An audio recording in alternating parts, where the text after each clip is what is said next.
రవళి గారు, కాకపోతే రాహుల్ గారు లాస్ట్ కాలర్ మాత్రం నిజంగానే కరెక్ట్ క్వశ్చన్ అడిగారు. ఎందుకంటే ఆ పాయింట్ని పట్టుకునే విపక్షాలు మిమ్మల్ని ఇప్పుడు విమర్శిస్తున్నాయి. సరే, తక్కువ ఎక్కువ అనే మాటలు పక్కన పెడితే ఎక్కడో ఒక ధ్వని నెక్స్ట్ మీరే వస్తారు, మళ్ళీ మీరు వచ్చినా చూసుకోవాలి అనే అపనమ్మకం రేవంత్ రెడ్డి గారి వాయిస్లో కనబడింది. నిజంగా అట్లా ఉందా? ఎందుకు అలా అనాల్సి వచ్చింది? అదే కదా ఇవాళ షిండే అన్న విమర్శకి కారణమైందనేది చాలామంది అనుకుంటున్న మాట.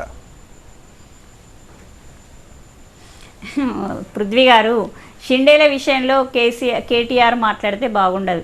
ఎందుకంటే వాళ్ళ థ్రెట్ అనేది హరీష్ రావు పక్కన బల్లాన్ని పెట్టుకొని తిరుగుతున్నారు. అట్లా జరగకుండా ఉండాలంటే హరీష్ రావును ఏ రకంగా కంట్రోల్ చేసుకున్నారు, ఏ రకంగా మంత్రివర్గం నుండి తీసేసిండ్రు, ఇవన్నీ మనం చూసాం.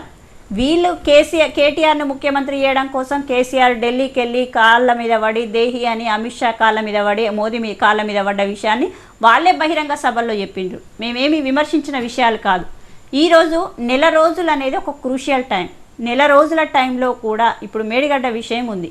మేడిగడ్డ విషయంలో మేము లేవనెత్తితేనే, పవర్ పాయింట్ ప్రజెంటేషన్ వేస్తేనే నేషనల్ డ్యామ్ సేఫ్టీ అథారిటీ వాళ్ళు వచ్చిండ్రు.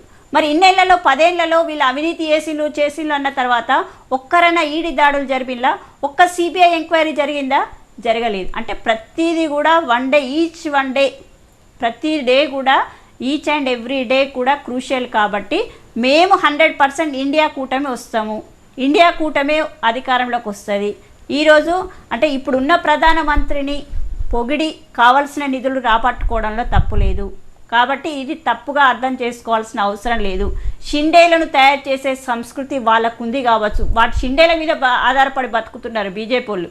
మేము సొంతంగా కార్యకర్తలు, నాయకులు కష్టపడి ప్రజల యొక్క విశ్వాసాన్ని చూరగొని మేము అధికారంలోకి వస్తుంటే ప్రతి రాష్ట్రంలో అడ్డగోలుగా ఏ రకంగా చీల్చి అధికారంలోకి వస్తున్నారో వాళ్ళు బీజేపీ వాళ్ళు ఒక్కసారి ఆలోచించుకొని సిగ్గుపడాలి తప్ప ఏది కాదు. కేసీఆర్ గారు అన్నట్టు, కేటీఆర్ అన్నట్టు, లక్ష్మణ్ అన్నట్టు, మిగతా అన్నట్టుగా ఎక్కడా కూడా కాంగ్రెస్ పార్టీ కూటమి అనేది విచ్చిత్తి కాదు.